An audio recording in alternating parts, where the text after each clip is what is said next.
બોલો. આ શું કરો છો? આ છે લસણ. આ લસણ ને આ રીતના નહીં, આ રીતના ગોળવાથી પછી આમાં છે ને રાખ નાખવાની. વાની નાખીએ આપણે એટલે આ લસણ થાય બહુ મસ્તીનું.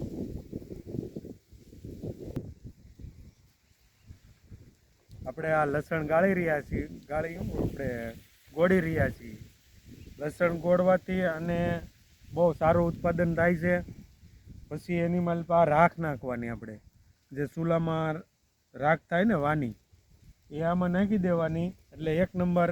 આપણે આનપા દેખાડશું. આપણે આ છે લસણ. લસણને આ રીતના ગોળવાથી, લસણને વાની નાખવાથી બહુ સારું ઉત્પાદન થાય છે. આને 2-3 દી પછી વાની નાખી ગયો એટલે એકદમ મસ્ત લસણ પાકે છે ભાઈ. લસણનું ઉત્પાદન લેવું હોય તો આ રીતના જો લાગટ ગોળ કર્યો છે, જો આવી રીતના બધો લાગટ ગોળ કરી નાખવાનો એટલે ખડબડે ન રહે અને એકદમ મસ્ત. એટલે ગાંઠિયા પડે આમાં. આમાં વાની નાખવાથી બહુ મસ્ત લસણ પાકે ભાઈ. તો આ રીતના આપણે ગોળ કરશું. અને ઉત્પાદન લેવું હોય તો લાગટ આમાં ગોળ કરવો પડે. જો આ રીતના ગોળ કરવાનો.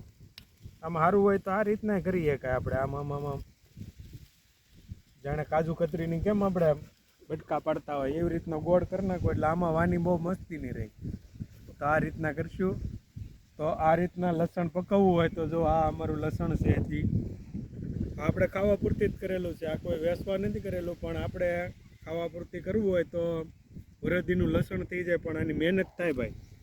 આ રીતના મહેનત કરીએ ને તો બહુ સારામાં સારું લસણ પાકે. જય ભારત, જય હિન્દ.